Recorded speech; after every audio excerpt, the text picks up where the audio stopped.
Welcome to the Clean Library Podcast, where content meets conscience. We believe there are millions of you readers out there desperately searching for a better way to find clean content. Each episode, we will introduce you to a new author of clean books, giving you, your family, and your friends clean options. Hello, I'm Marcus Williams, and I'm here with co-host Brock Morris, and today we have special guest author Laura M. Drake. Laura is the youngest of 5 children and grew up in Arkansas. She earned a degree in elementary education at BYU. She worked as a teacher until she discovered a love of writing, and she bases almost every story on dreams or nightmares. She dabbles in multiple genres, but always likes to keep things clean, so her mom can read her books. When she isn't writing, she loves ultimate frisbee, budgeting, reading, board games, friends, and family, but mostly frisbee. She belongs to the Church of Jesus Christ of Latter-day Saints, and one of her favorite quotes is, "You'll never know what you can do until you try." She has a Halloween cozy mystery coming out in October and its sequel coming out in December. Welcome, Laura. We're so glad to have you on the show. So glad to be here. Thanks, Marcus and Brock. Yeah. So before we jump into getting to know you, we're going to read your 2 truths and a lie. And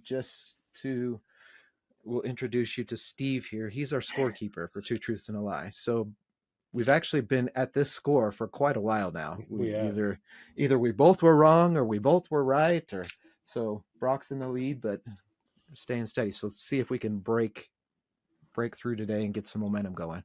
That's cute. So let me go ahead and read those, and we'll see if we can figure them out while we're talking. Number 1, Laura started writing while living in Tokyo, Japan. 2, Laura has visited all 7 continents. And 3, Laura's dream is to have a story adapted into a manga or anime. All right. Sounds pretty cool. See if we can suss that out. Yeah.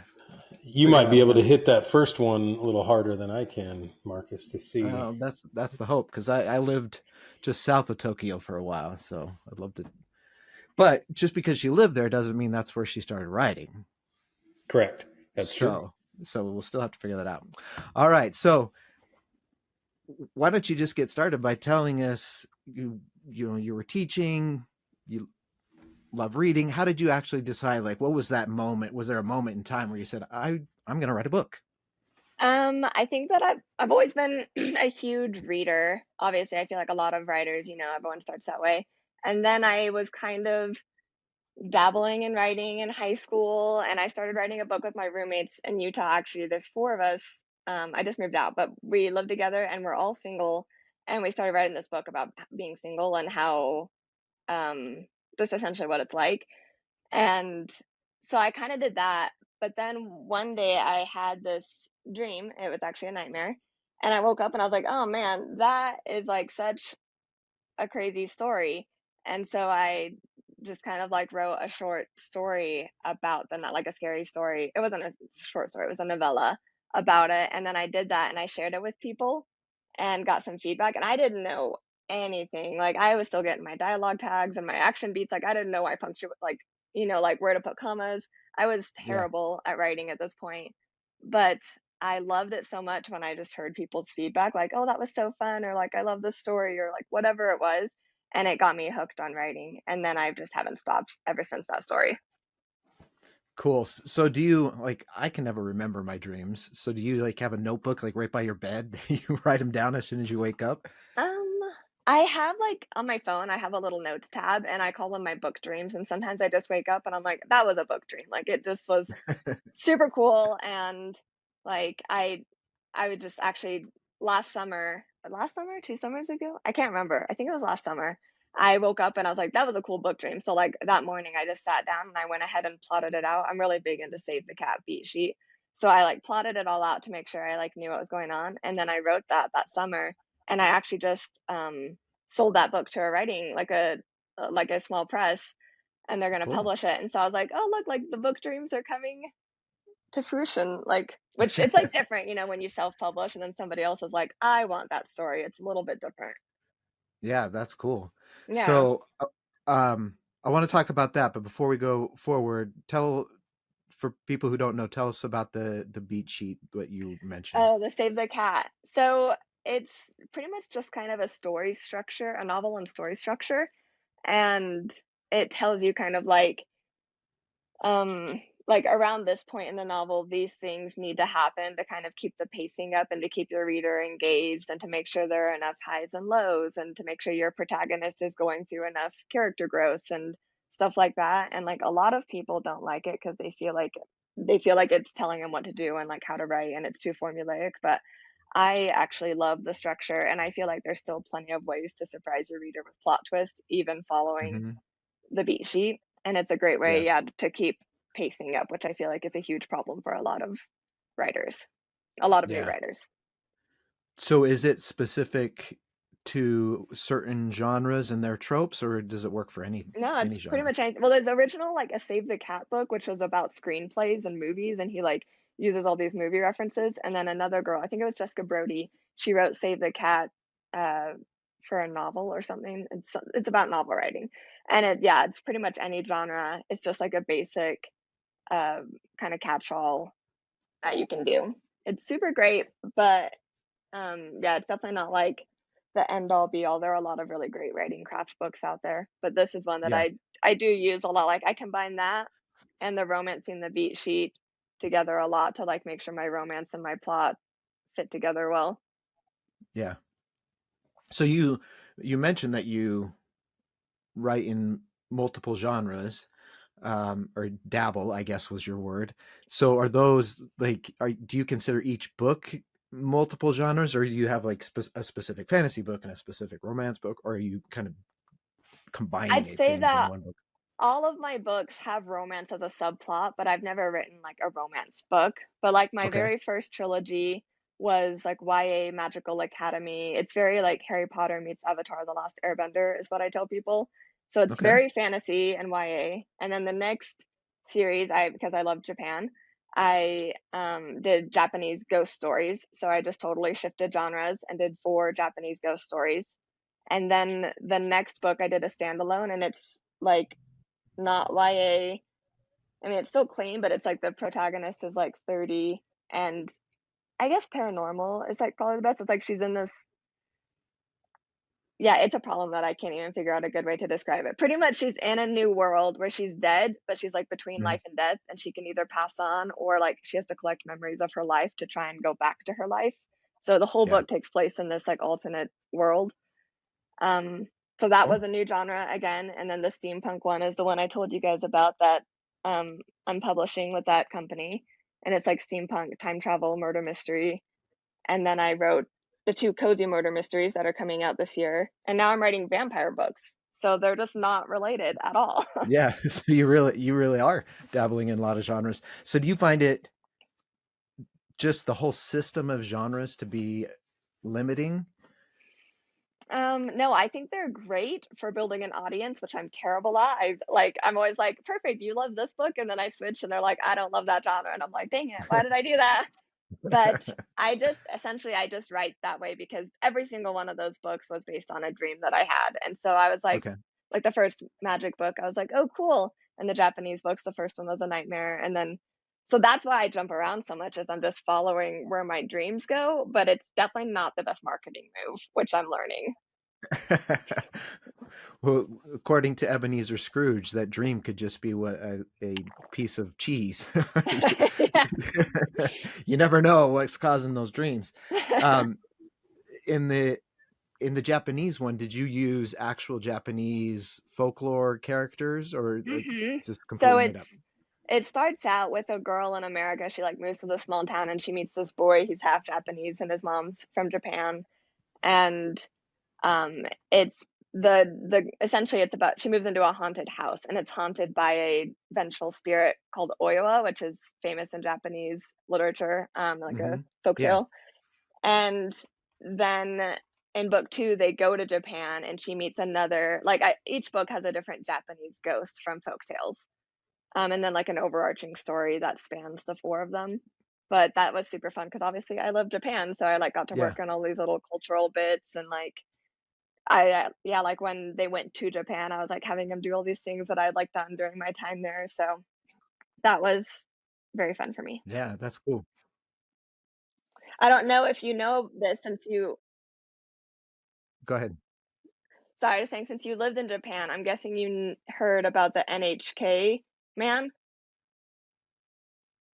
Yeah, but So explain it for those who don't know or So the NHK man is like it's like the Japan broadcasting people. They come to your door and they try and make you like pay for essentially for like having a TV in your house is what right. it boils down to. Um, and it's like if you go onto websites like foreigner websites or like Facebook groups, so it's like, oh, like don't answer your door for the NHK man. Like pretend like you're not home. Just like avoid him. It's like so anyway, all of the other three of my stories are based on like actual urban legends, but for the second one, I like tweaked the NHK man and I made it the NKH man, like never know how he's going to show up at your door.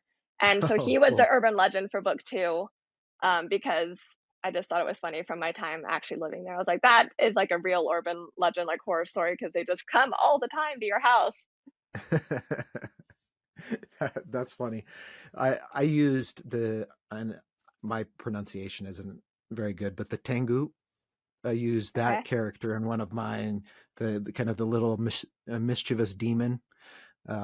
So that was a lot of fun just researching. They have so many great um, mythical characters and these fables, and there's so much there Mm-hmm. in Japanese lore that it was a lot of fun to try to bring those characters to life. And uh, there's different dragons, there's different elves, dwarfs, demons, all these little things. So that, there's so much material there. Yeah, So it's that's really cool. fascinating. Yeah. Is there So one of those? Is there one of those genres that you enjoy writing more than others, or have you found them just unique in their own way, and you just continue to go where the dreams take you? Um,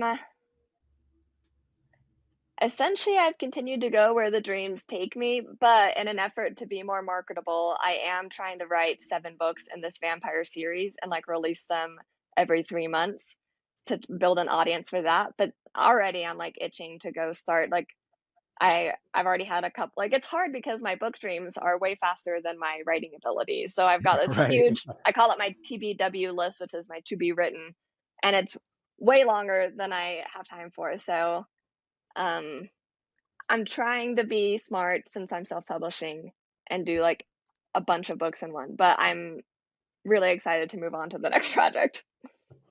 Yeah. That makes sense. Yeah. I just was talking to someone who'd read my latest book yesterday, and he said, "Is there a sequel?" And I don't know. Like that story hasn't come to me yet, so maybe not. You know, like I mean, uh, so with the dreams, like what would you do if you had a cowboy dream one night? Would you write a western? uh, I mean, possibly if it felt like a book. Like not every dream is a book dream. You know, like Okay. you can tell when you wake up, you're like, that was just super epic, or like that is the coolest story, or like whatever it is. Um, but I don't think I've ever had a cowboy dream in my life, but even if I did, I'm not sure that I'd wake up and be like, that was a story." But there actually Yeah, and I'm is a Laura go M. ahead. Drake. Sorry, there's a Laura Drake that writes cowboy romance books, and she's the reason that I use my middle initial as my author name because I was like, I Right. don't write romance like cowboy romance books. Well, that's That's funny that funny. you said that. Not even knowing that was the example I picked. That's pretty funny. I'm super fascinated by this because just like Marcus, I don't ever remember my dreams. And even when I do, they don't have anywhere near enough detail to even outline some sort of story too. So do you actually get like the just the concept, or do you get more detail about the story? It gives you an outline, or do you have to go create that after and you just have a simple I concept? just have a concept really. Like normally, like the whole dream doesn't stick with me, but like I distinctly remember the first time I did it was that Japanese ghost story. And I just chose Japanese because I like love Japan. But like um I was asleep in bed and I just like it was one of those like almost waking nightmares where I just like suddenly pictured the wall like collapsing into this black hole and this creepy like ghost reaching out and like pulling me into the blackness. And I like scared myself awake. And I was like, that was terrifying, but also pretty fun. So then it like expanded to that where it was like a ghost haunting me. And then that turned into a scene in the book where they're like in the attic and the floor collapses and she's stuck in the dark and the ghost is like dragging her through the darkness. And like the rest of the story just like the characters kind of come alive once I have like as I start thinking of the scene, the characters come to life as I write. So it's really just based off of scenes. God, it's Yeah. fascinating. And then your just inherent creativity takes over, and then you write. That's awesome. Yeah, it's pretty So fun. as you continue the story, describe to us how your characters talk to you. That's Um, always interesting to me. yeah, I don't feel like I'm one of those authors who, well, some I feel like some authors are like, oh, the characters just like will not shut up in my head, like they're always talking to me Uh-huh. and like telling me, but that is not me. I feel like what happens is I'm very like type A OCD, like plotted out, and I'm like, here's what's going on in each of these chapters. And then even still, sometimes the story, like I'll just be writing, and then I'm like, oh, like I did not see that coming. Like it wasn't in the outline. I don't know where that came from. Like I feel like that's kind of how they influence it. It's more like they'll behave in ways that I wasn't expecting, or I'll like find things out Yeah. about them. Like I distinctly remember when I was writing my magic book. And one day I was at work and I was typing. I was like, "Oh my gosh, is this character's father?" That I had like no idea when I started, but I just like realized it as I was getting to know them. So that's I feel like that's how it is for me. I just get to know them as I write, and then on the second like draft, I can fine tune it a lot more because I know them better. Hmm. So going back to your this small press, how did all that come to be? Did they reach out to you and they found you, or did you send them query letters, or I how did that work? actually, what happened was I just submitted to a writing contest, and Hmm. it was about 450 people, and then at the end of the day, um, for three of us won like a first place prize. Don't ask me how that math works, but and we all got like a $3,000 advance for royalties, and then they're publishing the stories just from like running the contest. Oh, So wow. Very cool.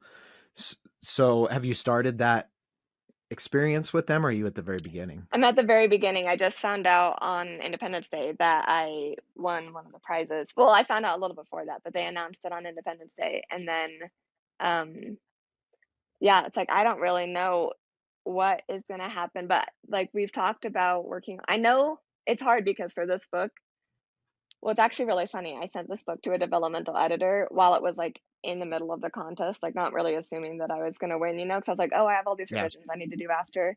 And the developmental editor got back to me and he's like, okay, I think you could easily split this into two books. Like you've got so much here that you could really dig into. And that kind of got my, the gears in motion.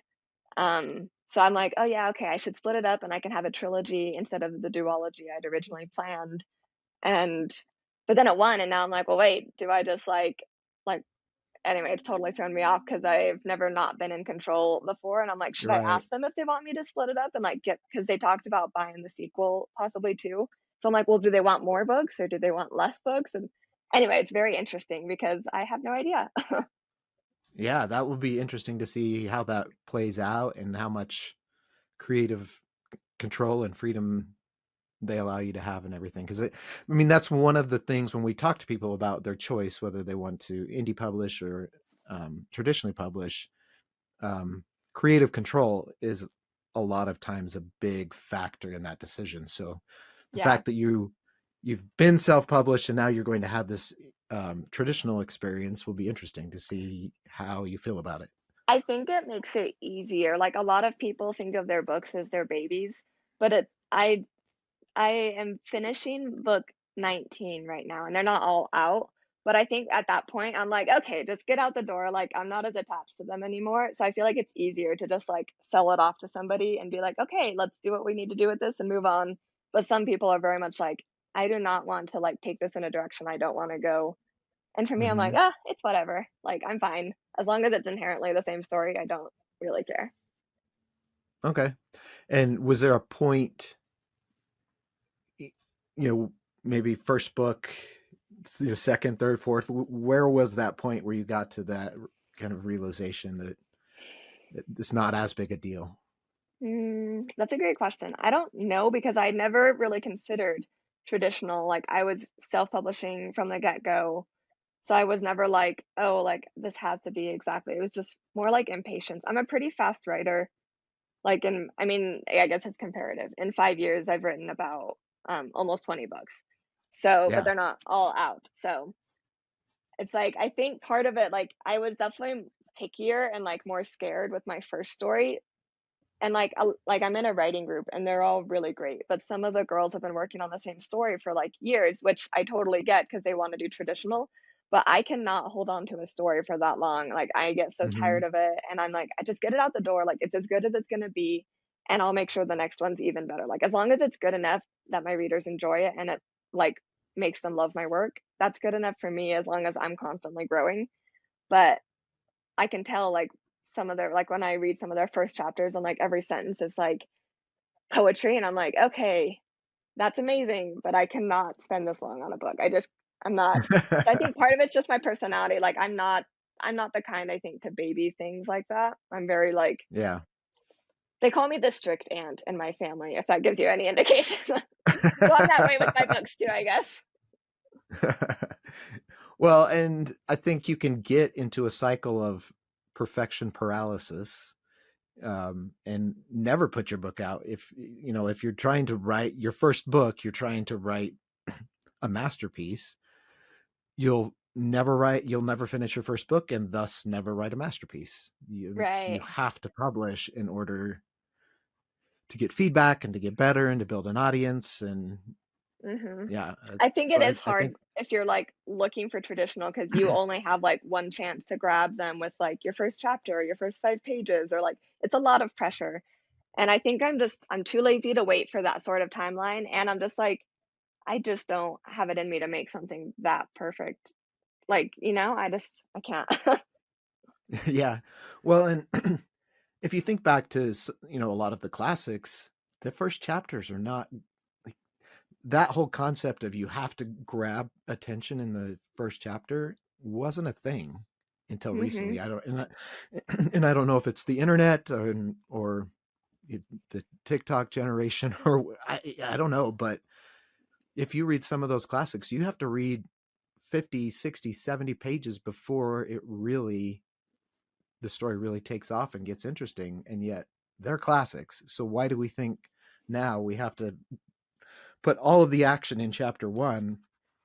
Are But I think people you like hit the nail on the head. It's because we have a lot more competition for entertainment than people did like 100 years ago. Like what did they have to do? Like they walked around and visited their neighbors and did calling cards and like embroidered and read books. Like they had books. But now we have TikTok and Instagram and Facebook and like endless scrolling and like you've got like even with like advertisement, like you've got what, 3 seconds, half a second, I don't know what it is to like grab people with your marketing. So it's hmm like a lot stiffer competition. So it makes sense to me that like it doesn't work the same, but that doesn't mean that I like it. But I also right. can't say that I'm immune. Like if I am not pulled in by a chapter or two or three, then I don't always finish a book, like I'm the same way. Yeah. Yeah. And, but then on the other hand, like the most popular podcast in the world is long form.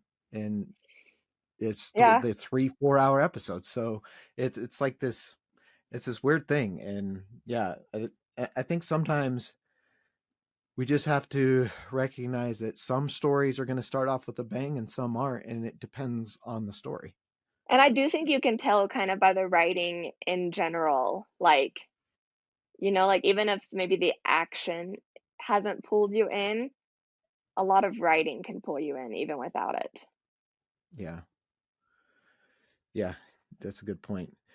So you talked about the um, kind of the issues when you're doing multiple genres with building a base and an audience and marketing and stuff. So do you think you've cracked the marketing conundrum, or are you still working on that? I have 0% cracked it. Actually, I have like -% cracked it. Like, marketing is my fatal flaw as a writer. I'm always like, okay, like I could learn marketing or I could just write the next book. And I keep doing that, but turns out it's not getting me anywhere except for a decent backlist. So that is Yeah. my goal for 2024 and like 2025. Actually, I've been hearing a lot. Like I went to Storymakers. Do you guys ever go to Storymakers? We know about it, but we haven't been. It's really I'd like cool. to. Yeah, Yeah. lots of great classes and lots of great connections. So I went, and while I was volunteering at a table, I met this girl. So she told me about this series that she's in with a bunch of authors. And I guess to sum it up, like each of them wrote as many books as they wanted. And I think she did 20 of the 60 or like something like that, but the others wrote. And so you have so many authors in it, and they were able to rapid release because they're novellas. So it was like every week or every 2 weeks, they were putting out a book, which is huge for Amazon. And Mm-hmm. because they had so many authors involved, they had lots of like audiences that they could reach for the marketing. And she said that series just did so well. So that got me thinking. And now my friends and I, and a bunch of people in my critique group, there's, I think, 5 of us for now. We might recruit some people later, but like we're all doing some novellas, these like cozy mystery novellas that we're going to be releasing in 2025. And I think that'll actually be really huge for marketing, but it's still it is not the same as learning how to do ads and like actually utilizing a reader magnet and an email list and all of that. So I'm still working on that stuff, but I'm excited. Yeah. Yeah. And it's a business, and we have to look at it as a business if you really want to grow as an author. And I think that's the part of self-publishing that I think is the most difficult, is first of all recognizing that you don't just get to write. You have to actually budget time to the marketing, a budget time to the networking, a budget, and all these things that you may not want to do Yes, I think are 100%. And I would say, I mean, on the related marketing note, you have some beautiful cover art on your book. So I was just looking at everything out there, and I think that is some percentage. I don't know what you want to call it. So I would say you've cracked the code on some of it because it's pretty amazing. I'd love to hear. Did you do that, or how did you get the cover art? Or No, uh, I am yeah, not artistic in that way. But thank you. I actually love, I've worked with a handful of cover designers. The same person who did my magic books did the Till Life Do Us Part, which has this hourglass on the front. And then my Japanese books was a different one. And then I've hired somebody else to do my cozy mysteries and somebody else for the other. Anyway, so I've different experiences working with people, but I always hire someone, and it's been like a nice back and forth. I even got like my first vampire book cover. Actually, I have the first three done, and yeah, I've had really great experiences working with everybody, and they've been all like really receptive for feedback, and I do feel like they've done a good job of giving me covers that are on genre, which is super important. You're right, for yeah, marketing, but it's like having a good cover and a good blurb isn't enough to get people to your page, and I feel like that's right, where I'm lacking. Is like yeah, I'm not driving any traffic to my site. yeah. And it's a very word of mouth business too, but you have to have people read it first in order for the word of mouth to take off. Right, right. So I'm really It's like a hopeful that those like we're going to be releasing hopefully 30 books in that series like every 2 weeks. I'm hoping that that will send people to my backlist, and that the 7 vampire books will like draw a huge base, and like while they're waiting for the other ones, hopefully that will do more. So even saying it out loud, I'm like, I'm still not focusing on marketing, like advertisement and stuff, but I am trying. yeah. So in your bio, you talked about how you've decided to keep your books clean so that your mom can read them, which is actually a very common response. Your mom or your grandma or something. But um, have you ever, as you're writing, um, maybe I don't know if temptation is the right word, but have you ever felt like you needed to add things into it to and had and struggled with keeping them clean? No, because I actually feel very uncomfortable writing romance scenes. So even like kissing scenes, I'm like, oh, okay, I guess I'll put this in now. And like, hopefully, this isn't as cringy for the reader as it is for me. And so, Hmm. no, I've never been tempted. And yeah, like, nope, 0%. And I'm also a huge believer, like, that you don't need spice to make a book great. Like, so many people love steamy books, but I'm like, you can have so many great books without any of that. And I just feel like there are still plenty of clean books, if we're counting clean as like no steam. Or sorry, I should say, I don't really know. My friends say steam and spice are different. I'd say maybe I have some steam in my books, but I have no spice. Like, it never goes past Okay. kissing. But I guess it kind of depends on how much like romantic tension you're building. I'm not really sure. Yeah. There's a lot of like different ways of talking about it. But um I don't actually remember what I was saying. But I'm just convinced that you can have like it's getting harder to find books that don't have any spice and Yeah. that are like popular. And so that's kind of my goal is to just have books that anybody could recommend to anybody. Like a steamy reader could still enjoy it if the plot's good enough, but a clean reader is not going to read a book with spice. And so then they would just like I'm hoping to hit both readerships um just by having good plot and good writing. So I think the first thing we think of when we think of clean is romance. And there's a lot, just like you said, there's a lot of definitions out there: steam, spice, a lot of variations. And uh, but what about um, Swearing. language? Yeah, language, violence, all of the other things that people might also be. I don't know. Um I do have like if in books, if I ever have them swear, I usually do it as like a dialogue tag, like he swore or something, or like a beat, I mean, and just like Yeah, say that he did it without showing it. Or if I like have built my own world, then I just make up swear words for them to use so then they can swear to their heart's content and yeah, would not offend my mother. But and I feel like it's the same for violence. Like I do have like, like I have a murder mystery, but it's not like you're showing the murder. It's like a lot of after the fact stuff or like a lot of right. telling instead of showing when it comes to violence for the most part. I don't feel like there's anything that I would be worried about, like, yeah, anyone reading, except for the scary ones. Like my nephews and nieces aren't allowed to read those yet because my sister said they're too scary for them. So, Yeah. but like, yeah, for clean wise, I try to keep it in all aspects of the word clean. So do you use that as part of your marketing or advertising? Do you like Yes, lean into that clean?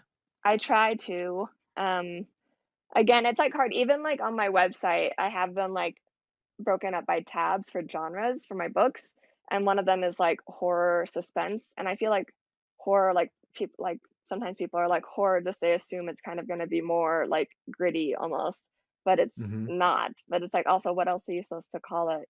Like clean horror, I guess. Like I don't know. It is tricky, but I do try to emphasize that. Yeah, and I think it's especially in the horror genre, it's so easy to get graphic or gratuitous because there are so many people that do that. Um, I think it's actually it requires more skill to make something scary without adding that all the Yeah.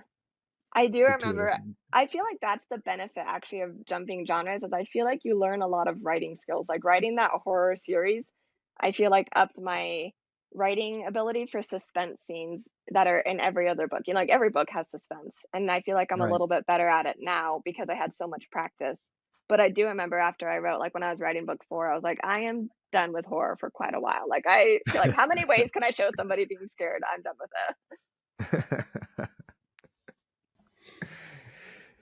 And I So, think you made a great point earlier that it does flow much easier from an audience standpoint and a fan standpoint in one direction, right? It's pretty unidirectional that way, where those who like to read clean material really aren't going to ever delve into the stuff that's more spicy, right? But everyone can enjoy a well written, clean book, and I think there's power in that. especially if they know there's no spice, because otherwise they'll like blast you with reviews. But if like going into it they know it's a clean story and they still love it, then you're like golden, hopefully. Yeah. So do you put a content, I don't know, not warning, but do you describe what it is that it's clean in your blurb, or how do you get that word out? Um no, I don't have anything in the blurb. My website talks about it. Sometimes I'll like talk about it in my newsletter, just um like little reminders, and then like word of mouth. Yeah, like I have a lot of people, um even like from my church, that will like read my stuff, and I'm like, okay, yeah, perfect, it's like totally clean, so like you can read it, your granddaughter can read it, like your neighbor can read it. Hmm. um but I don't have anything on the books themselves, which maybe is a missed opportunity, but I'm also not really sure where to put it. Yeah. Yeah. I mean, I've thought about just doing it not on the book, but like in the description, like on Amazon, Yeah, that's a good a idea. just a informational paragraph about the content. It contains this level of it. Um, because one of the things that we've found as we've talked to different authors is it's very difficult to find if you just run across a book, say on Amazon. It's really hard to find what the content level, the cleanliness level of the book is, even in the reviews, because it can be so subjective, and you'll have some people will mention it, some people won't, Right. and some people will just, if they didn't like the content, they'll just give it a star and not tell us why. So it's without a rating system out there, it's so hard to know unless you go to that author's website or We need like an word of mouth. IMDb for books, like a I know. parent's guide. That's actually super interesting. I've never really thought about that, but that is very interesting. I, Brock, there we go. Let's I do it. like it. I like it. But I totally agree. I mean, that's one of the things that in all other media realms we have the ability to search. We have these resources at hand, and it really is. It's never caught on. I know there's other sites and groups have tried to build something, but it really hasn't caught on the same way. So yeah, there's a code to crack there, Marcus. We're going to get on that. Let's do it. Let's do it. So, is there something your current self would tell your past self starting out in the writing journey? Any, you know, advice you would have given yourself? I would have told myself to join a critique group right off the bat. I Okay. was quite a few books in before I joined this group. I think I'd already written the whole Magic series and all of the Japanese series before met this group, and they just make everything that goes through them is so much better because of the feedback. Like we do weekly submissions and we do like beta reading, and then we have a weekly Zoom and we can talk about it, and Hmm. it's phenomenal. The only drawback is that I can only submit like maybe 2 chapters a week, which is great for people that are slower writers or like doing Right. traditional. But for me, I'm like trying to do 2 or 3 books a year, and I'm like, I can't get them all through, and then I don't know which ones to do, and it's really hard because I'm like, everything's better when it goes through. So I joined a second critique group because I was like, what do I do? So, is there any advice you would give to authors about finding the right critique group for them? Um, I don't know. I see a lot of people, like there are a lot of Facebook groups on writing. Like I see the Writing Gals group is really huge, and there's even like a Writing Gals critique group, and you can like post in there looking for groups to start. But I don't know if there's any really one fit or one right way. Like some people I heard do like for their meeting, they'll get together once a week and they just do like a blind read of each other's stuff, and like they'll get through however many pages and everyone will stop and like give feedback as they read. Some people read it ahead of time and leave comments. Like there's so many ways to do it, and like however frequently you meet, that I don't really know that there is like finding the perfect fit for you necessarily, like Hmm. a cheat to do that. I think you just have to go join a group, and then if you're a good fit, you stay, and if not, just look for another one, because there are always people looking for groups, and I feel like there are always groups looking for people. Yeah, little trial and error, and just put yourself out there. Yeah. I like that. So are there any other clean authors out there that you would recommend to our listeners? Um, that one's tricky too because I feel like a lot of authors start clean and then they end up adding spice in like later books in the series. Like, yeah. And there are a lot of girls in my critique group that I would love to recommend, but a lot of them haven't published yet. Um, my friend I think it's J.A. Curtis is her clean YA. Mm-hmm. She did like a fairy series, Okay. which is clean. So I would recommend that. I like her writing a lot. She's shifting more with a different pen name to spicy stuff, but her clean stuff is great for clean readers. And then like well-known authors, who would it be? I guess the easiest one is Brandon Sanderson. I feel like comes to mind. Yeah. Um, And he's a great example of someone who, like, marketplace wise, to show that there is a market. You can't right, argue with his success. right. Like he has huge fandom, so many books. Like, what did it was it 42 million that his Kickstarter Yeah, it earned? was something like it was Yeah, it was crazy. insane. Yeah, it was Yeah, awesome. so crazy. Yeah. So I mean, like that gives me, not that I'm comparing myself in any way but it gives me hope that like there is a market. There are people willing to pay money to get clean material. Right. Yes, it is very encouraging. Yeah. Very cool. Well, we're out of time. This has been a lot of fun. So we need to jump back to your two truths and a lie and see if we can figure those out. So I'm going to remind everybody. Number one was you started writing while living in Tokyo. 2, you have visited all 7 continents. And 3, your dream is to have a story adapted into manga or anime. So Brock, what do you think? You let me go first. All right. So I think based on the conversation, we actually got into a fair amount that gives us a little bit more background here. So I'm going to say that number 2 is the lie, that you've been to several continents, but maybe not all 7. And there's such a rich background in Japan that I think both 1 and 3 could be true. So I'm going to go with that. Yeah, I'm going to have to Sorry. agree. I felt like you were going to go that way. Yeah. Oh, so you're trying to preempt me there? Yeah. I was hoping I was going to take you off the scent there, but maybe not. Well, I'm going to go with number 2 as well. I mean, it's possible, and like not definitive, but I think out of what we know, that's the best guess for the lie. That is a lie. I've been to several, but not all of them. But that is the goal, to visit all of them. All right. Good job, you guys. Sorry I couldn't break your stalemate there. Hey, it's better than Brock going further ahead in my book. So. Well, and hopefully you'll have some dreams that take place in some of the other continents you haven't visited, and then you'll have to go for research purposes, right? That's a great point. A tax-deductible trip to Antarctica needs to happen. Meditate on that before you go to sleep, and then see if you can really turn the AC down and like kind of turn this into a little ice cave while I sleep. Yeah. See if I get some. Yeah, that's great. I like there it. You go. Well, thank you so much for being on the show. It was a pleasure. We had a great time. It was a very fascinating conversation, so we really appreciate it. And for everyone out there listening or watching, please subscribe, follow, share. And like we said, word of mouth is really important in the world of books. So please tell your friends about it.